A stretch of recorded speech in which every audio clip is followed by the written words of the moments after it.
बहुत सी चीज़ों में काम आती है। अच्छा, और ये वाला पौधा आलू का पौधा।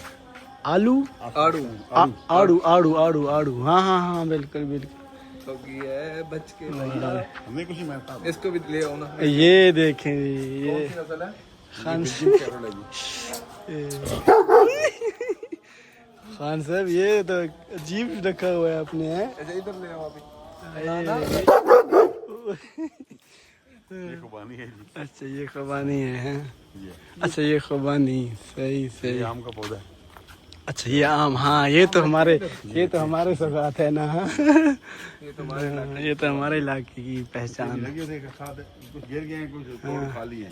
दोपहर गए होंगे। बस ये तो हम देखते रहते हैं, ये हमारे लिए नई चीज नहीं है। खत्म। हाँ हाँ हाँ, बस आगे ये आगे वो ये मीठा पौधा है, मीठा है।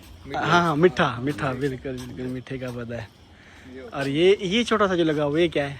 ये चीकू है। अच्छा चीकू, वाह यार। ये देखें, ये बाजार में मिलता है अक्सर हमें ना, काफी लगे हुए हैं चीकू।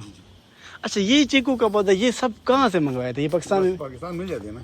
ये भी है लीमू देसी वाला। देसी लीमू, सही सही। ये आगे जो है ना वो माल्टे का पौधा है, ये शेकरी माल्टा है। अच्छा अच्छा अच्छा अच्छा अच्छा। और ये छोटा पौधा, ये वाला किस चीज़ ये का? बस नहीं खुद रहा है वो, ये नीचे लगे सब्ज है। वो कहवा कावा कहवा, वो हमारे यहाँ होता है बिल्कुल। ग्रीन टी है। हम्म ये बुखारा है 3 किस्म का। 3 पौधे इसके। सही सही, माशाल्लाह। ठीक ठीक। ये बेलें मिलते हैं हमारे घर में, ये खूबसूरती के लिए। अच्छा ये बेलें। हाँ।